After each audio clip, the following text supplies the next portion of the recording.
afternoon. The weather here in Auckland has been something of a challenge over the past week. People have lost property. Indeed, a small number of people have lost their lives as a result of the terrible rains that we had up here last week, and my heart goes out to each and every person who's been affected by it. It's really been quite challenging for some people. But my respect also goes out to those people who've helped out their neighbours, who've helped with the fire brigade, Landstar and so on. Good on you guys. With 9 days to go until Tarawera, my thoughts are beginning to move towards execution, planning for the race, checklists, that sort of thing. But to get to that point, we need to bear in mind the words of Field Marshal Hermann von Moltke, who said, the plan never survives first contact with the enemy. So my summary for this episode is have a plan, have some checklists that back up that plan, but most importantly of all, recognise that that plan is going to have to change on race day to shift to what you're going to need to do and make the best decisions you can to move forward, whatever those might be. And even if that means giving up on your time goals or other goals you may have personally. So, I'm a planner of spreadsheets, and so we're going to talk first a little bit about the kind of planning spreadsheet that there are out there. I've come up to my office, logged into my personal laptop, and I'm just going to take a look at this spreadsheet now. We'll kind of walk through it. There are several of these on the Tarawera Facebook page, and they all share a number of common features. So you'll also have some kind of list of start, finish, and all of the aid stations. There'll be some mathsy stuff in here, which will give you rough durations and therefore arrive and depart times in here, with a little bit of a dwell time, which is the amount of time you expect to spend in an aid station. Note, I spend very little time in aid stations. All that really does is that takes your goal time here and spreads it across those based on some maths here. I wouldn't get too worried about the details.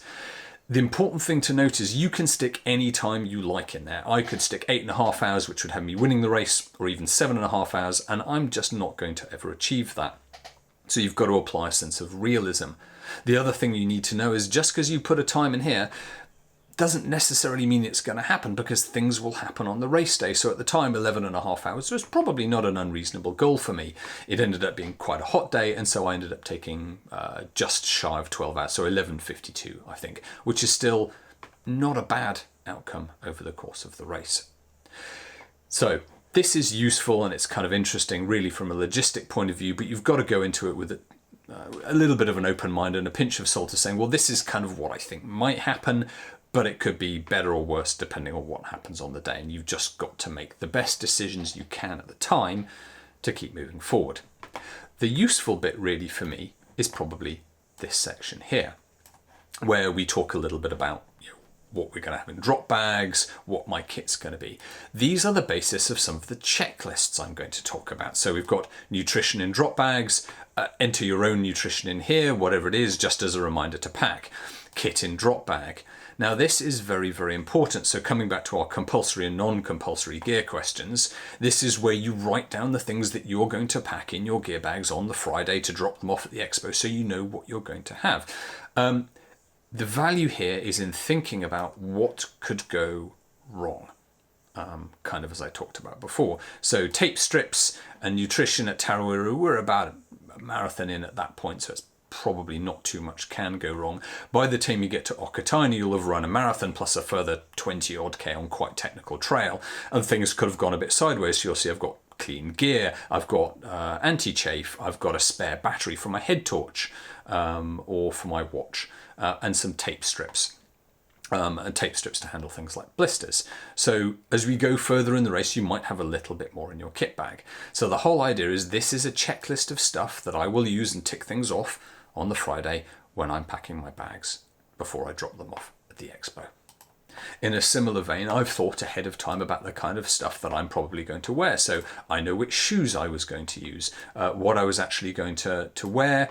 Make sure you've got your anti-chafe. So in my case, it's K-tape on my nips and lube everywhere else. These are the things I expect to have me with the start. You know, what are the circumstances? If it's good weather, and it was that day, I used my Camelback Nano Pack. Food, phone, ear strips, tape-in strips, my care parcel, water bottles, reusable cup, compulsory gear. That was what I had on me. If it was bad weather, as it turned out not to be, I had a plan and a checklist for that circumstance. So coming back to my original point I made at the start, plans to a degree are useless. Planning is invaluable. So in this case, I've got a plan for good weather, I've got a plan for bad weather, but it's the thinking about this that kind of is the value that comes out of these spreadsheets. Now that we've looked at one of those kind of planning spreadsheets, we should probably talk about checklists. So I mentioned in there a couple of checklists around the kind of things you want to put in your drop bags. But in addition to that, just as in this piece of video here, you can see my friend Tom. He's looking at a checklist of things he needs to do in the aid station. Now this has particular value because if you think about, let's say you're 9 hours into a 12 or 13 hour race, your brain probably isn't going to be functioning at its best at this time. Or let's imagine the scenario where you're on a complete tear, you're going to go get a podium place and you're hooning through that aid station. In both of these circumstances, there's a very, very high likelihood you might end up forgetting something.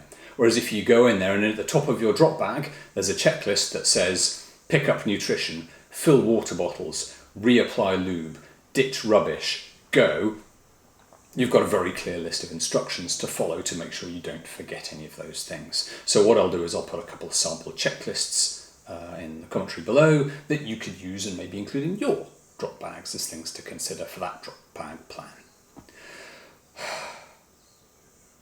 With 9 days to go, and having last week talked about tapering, I completely failed to follow my own advice and got no quality running in despite having run a 100-kilometre week.